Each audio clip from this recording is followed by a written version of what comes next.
दोस्तों नमस्कार, चर्चा करेंगे कल मंडे के दिन निफ्टी कहाँ पे कामकाज कर सकती है, क्या हमारा प्लान रहेगा। वीकली टाइम फ्रेम पे देखने की कोशिश करें तो डेफिनेटली तीनों कैंडल जो है, देखो हम जब से ये कैंडल बना था ना तब से हम वेट कर रहे हैं कि एक फॉलो अप कैंडल मतलब एक बड़ी ग्रीन कैंडल बननी चाहिए। और मार्केट ने तीनों बार अगर आप देखोगे तो बार बार नीचे आके बाइंग, नीचे आके बाइंग, नीचे आके बाइंग, है ना। सो किसी भी वीक है ना, अब ये बहुत ज्यादा हो गया। अब मार्केट को क्या करना चाहिए, मार्केट को मेरे हिसाब से चार्ट के हिसाब से यहाँ पे इस हफ्ते एक बहुत बड़ी ग्रीन कैंडल खड़ी कर देनी चाहिए। देखो अभी रेड बन जाए, कुछ और बन जाए तो अलग चीज़ है ना? बट एक पॉइंट के बाद हमें समझ में आ जाएगा कि हाँ, यहाँ पे क्या है कंटीन्यूअसली बाइंग मार्केट के अंदर आने वाली है। और ये जो है वीकली टाइम फ्रेम के ऊपर ये जो वीकली टाइम फ्रेम है, ये वीकली टाइम फ्रेम के ऊपर एक बहुत बड़ी ग्रीन कैंडल बनने जा रही है, ऐसा लगता है मार्केट के अंदर। और ऊपर से टाइम भी नहीं है, 2-3 हफ्ते बचे हैं ईयरली क्लोजिंग में, है ना? सो मार्केट को बहुत ही जल्दी जो है यहाँ पे एक बहुत बड़ी ग्रीन कैंडल खड़ी कर देनी चाहिए मेरे हिसाब से। और हो सकता है इसकी शुरुआत जो है आपको मंडे से देखने को मिल जाए, राइट?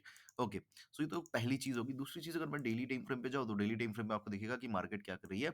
मार्केट कहीं न कहीं ऊपर से मार्केट एक रेंज में थी, फिर नीचे आ गई, फिर से मार्केट क्या कर रही है, ऊपर जा रही है। अब ये जो ऊपर जा रही है ना? मार्केट नीचे तो आई है, अब ये जो ऊपर जा रही है, ये मार्केट को रुकना नहीं चाहिए। अब मार्केट को बहुत तेज़ी से यहाँ से तेज़ी पकड़ लेनी चाहिए, मार्केट बहुत तेज़ी से इसके ऊपर निकलना चाहिए मेरे हिसाब से, राइट? ये दूसरी चीज़ हो गई। तीसरी चीज़ अगर मैं 15 मिनट के टाइम फ्रेम में देखूँ तो यस, तो ये जो चैनल था, जिस चैनल के अंदर मार्केट थी 3-4 दिन, है ना? मार्केट ने इसको ब्रेक किया, फिर से इस दोबारा इस चैनल के अंदर आ गई। तो डेफिनिटली इसका मतलब ये है कि मार्केट का जो ये ऊपर का पॉइंट है 25 26,230 या 231, तो ये जो पॉइंट रहेगा ये मार्केट के लिए कहीं न कहीं एक रेजिस्टेंस का काम अभी भी करेगा। रेजिस्टेंस का काम करेगा मतलब मार्केट को थोड़ा-सा टाइम लग सकता है इसको ब्रेक करने के लिए। मंडे के दिन ही ब्रेक इसको करना चाहिए बट थोड़ा-सा टाइम लेके मार्केट ब्रेक कर सकती है, ठीक है? सो देखो मेरे हिसाब से मार्केट क्या कर सकती है कल, मार्केट अगर फ्लैट खुलती है, ठीक है? अगर फ्लैट खुल जाती है 20-25 पॉइंट 30 पॉइंट ऊपर-नीचे, तो हो सकता है मार्केट पूरी कोशिश करे कि आप पुट में बैठो। पूरी कोशिश करेगी मार्केट कि आप पुट में बैठो। फिर मार्केट एक तेज़ी पकड़ सकती है और ये तेज़ी कहीं न कहीं लगभग-लगभग 3 बजे तक मार्केट कंटिन्यू कर सकती है। मतलब डेली टाइम फ्रेम में जो ग्रीन कैंडल बना है, इसका डबल ग्रीन कैंडल मतलब डबल साइज़ का एक कैंडल यहाँ पे खड़ा कर सकती है मार्केट। ये चांसेस, ये प्रोबेबिलिटी लगती है। लेकिन उससे पहले मार्केट पूरी कोशिश करेगी कि आप पुट में जो है यहाँ पे बैठो। राइट? ये पहली चीज़ हो गई। दूसरी चीज़ मार्केट देखो, कभी-कभी क्या होता है ना कि मार्केट अगर नीचे आने लगती है या ऊपर चलने लगती है, तो कभी-कभी उस दिन को छोड़ देना पड़ता है। मतलब आप एक एक व्यू लेके चल रहे हो और उसका अपोज़िट मार्केट चलने लगी। कभी-कभी मार्केट करती है ना? कि अपोज़िट चलने लगी। तो उस दिन क्या करना होता है, उस दिन हमें कहीं न कहीं मार्केट को छोड़ देना पड़ता है, राइट? क्योंकि हम एक व्यू लेके चल रहे हैं, हम एक ओवरऑल थिंकिंग लेके चल रहे हैं। हाँ, कल अगर नीचे आने लगी और नीचे ही क्लोजिंग करने लगी, फिर हम नेक्स्ट दिन के लिए तैयार हैं कि चलो ठीक है, नीचे की तरफ का मार्केट आ चुका है।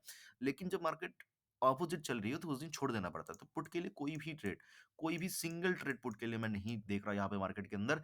एक मार्केट नीचे आती है तो कोई बात नहीं, नीचे आने दूँगा, मार्केट को छोड़ दूँगा, ठीक है? अब बात कर लेते हैं ऊपर की तरफ। देखो जैसे कि मैंने बोला मार्केट फ्लैट खुलती है, गैप अप खुलती है, मार्केट पहले उलझाएगी फिर ही क कॉल के अंदर जाएगी, है ना? बट ऐसा भी हो सकता है कि खुल के चलने लगे, ऐसा भी हो सकता है। कभी-कभी जब मार्केट के अंदर पोज़ीशंस बिल्ड करनी होती है तो छोटी-छोटी कैंडल्स बना के मार्केट चलती जाती है ना? और अगर हम 1 घंटा वेट करें तो मार्केट पता चला कि 50 पॉइंट, 60 पॉइंट, 70 पॉइंट ऊपर ऑलरेडी चली गई है, ठीक है? तो सिंपल सा सिनेरियो रहेगा 230 के ऊपर हम कॉल की तरफ इंटरेस्टेड रहेंगे, लेकिन एक चीज़ दिमाग के अंदर रखेंगे कि मार्केट के अंदर एसएल बहुत बड़ा है। एसएल कहीं न कहीं हमारा यहाँ पे आएगा, समझ रहे हो? ऑलमोस्ट अगर मैं देखूँ तो सॉरी, ये 5 मिनट के टाइम फ्रेम में चलते हैं एक बार। ओके, हाँ, ये वाला पॉइंट एसएल रहेगा। मतलब लगभग समझ लो ना 100 पॉइंट के आसपास का एसएल है। 100 पॉइंट के आसपास का एसएल है। ठीक है? बहुत ही रिस्क लेना चाहते हो तो ये क्लोजिंग एसएल रख सकते हो, बट ये हिट होने के चांसेस बहुत ज़्यादा है।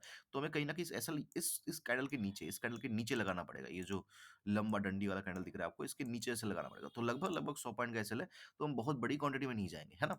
अगर दोस्तों इसको ब्रेक करती है मार्केट, हम कॉल की तरफ इंटरेस्टेड है, मार्केट झटका डेफिनिटली दे सकती है, जैसे यहाँ पे, है ना? यहाँ पे मार्केट ने झटका दिया, वैसे ही मार्केट एक बार कर सकती है, फिर मार्केट ऊपर जा सकती है। ठीक है? तो इसलिए कम क्वांटिटी में इंटरेस्टेड रहेंगे हम। मार्केट अगर 12 बजे तक भी ऊपर चलने लगती है, तो हम क्वांटिटी को ऐड कर सकते हैं। ठीक है? मेरे हिसाब से 10 बजे तक मार्केट जो है ऐसे हिचकोले खा सकती है, ऊपर-नीचे, फिर मार्केट ऊपर की तरफ जाना स्टार्ट कर देगी। बट एक पॉइंट हमें निकालना पड़ेगा, मैंने बहुत ध्यान से ये पॉइंट निकाला है।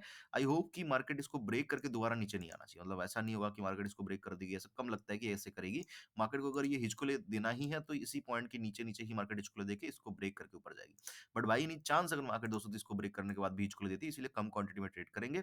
और कहीं न कहीं अगर 10-11 बजे के बाद भी मार्केट ऊपर-ऊपर ही चलने लगती है इस तरीके से, तो समझ लेना कि 3 बजे तक मार्केट ऊपर की तरफ ही चलने लगेगी, ऐसा पॉसिबिलिटी ज़्यादा है। तो टारगेट क्या रहेगा? टारगेट ऐसा एज़ सच कोई टारगेट मैं नहीं दे रहा, बट डे एंड तक मार्केट कॉल में ही जाता हुआ नज़र आ सकता है, तो टारगेट वही रहेगा।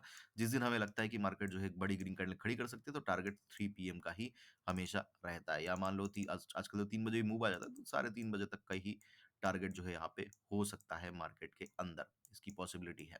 ठीक है?